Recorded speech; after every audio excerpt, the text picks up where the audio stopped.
So generative AI, it's everywhere, right? And for students today, it is totally changing the game. But is it this amazing new tool for learning, or is it a really dangerous shortcut that could actually hurt their education? Let's get past all the hot takes and dig into what the research actually says. And this is the big question, isn't it? On the one hand, you've got this super powerful assistant that can help organize your thoughts and even spark new ideas. But on the other hand, there's this huge risk of relying on it too much and, getting bad information. It's a real dilemma for students and teachers right now. So to get some answers, we're going straight to the source.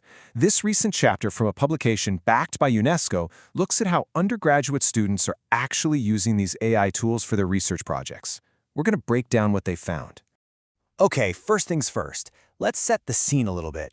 Why are students even turning to AI in the first place? Well, it usually starts with a super common and, let's be honest, pretty stressful part of college life. I mean, think about it. You're just staring at this mountain of interviews or survey results or maybe old documents, and the pressure is on to find patterns, come up with conclusions, and build a solid argument. It can be completely overwhelming. And right into this high-pressure situation comes a new study buddy. Generative AI tools like ChatGPT seem like they were perfectly designed to help with this exact kind of problem.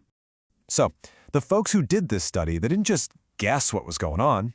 No, they used focus groups, and they analyzed student work to see what happens when real students use these tools for their actual assignments. They wanted to know what they were doing, what they were thinking, and what the results really looked like. So what did they find? Was AI the perfect helper students were hoping for?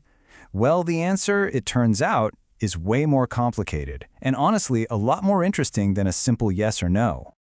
The first big takeaway is this phrase they use, functional appropriation. Okay, that sounds pretty academic, right? But it sounds positive. It kind of suggests that students were successfully making this tech work for them. And you know what? In a lot of ways, they were. So what does functional appropriation actually look like in practice? Well, it's kind of this four-step process. First, students were using AI just to get their ideas in order. Then, they'd use it to help sort through all their complex data. From there, they found they could analyze things with more depth. And finally, they could even spot these creative connections between ideas that they might have missed otherwise. On the surface, it looks like a total win. But here's where the story takes a bit of a turn. Because alongside all that excitement and productivity, a new and kind of subtle risk started to pop up. And the researchers gave this risk a name: formative vulnerability. It's a term that really captures this sense of unease and uncertainty that students were feeling, even while they were getting good results with the tool. It's the other side of the coin. So what is this formative vulnerability? Well, it's basically what happens when you're leaning on a tool without really understanding how it works or what its limits are. The students had a tough time trying to confirm if the results the AI was giving them were even accurate. This created a huge gap in their own learning, leaving them wide open to mistakes from the very tool they were counting on. This slide really sums up the whole conflict perfectly. On one side, you've got the promise, real excitement from students and the ability to do deeper, more creative work. But on the other side, you've got the danger, serious ethical questions, a major struggle to fact-check the AI's output, and this bigger cloud of vulnerability hanging over everything. So, when you're facing this kind of two-sided reality, what do you do? The study doesn't just point out the problem, it actually points toward a solution. This is the path forward. Yeah, trying to ban these tools, that feels like trying to put the genie back in the bottle, you know? It's probably impossible, and maybe not even a good idea. The real question is, how do we adapt? How do we bring a tool into the classroom that's both incredibly useful and also kind of risky?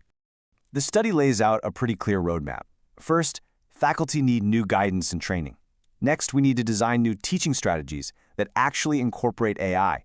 And maybe most importantly, we have to build a culture of using AI critically and reflectively, where we talk about the ethical issues from the get-go, not as an afterthought. And this is really the ultimate takeaway. AI is a powerful tool, right? And like any powerful tool, its value comes down to the skill and the wisdom of the person using it. The goal has to shift from how do we stop them from using it to how do we teach them to master it?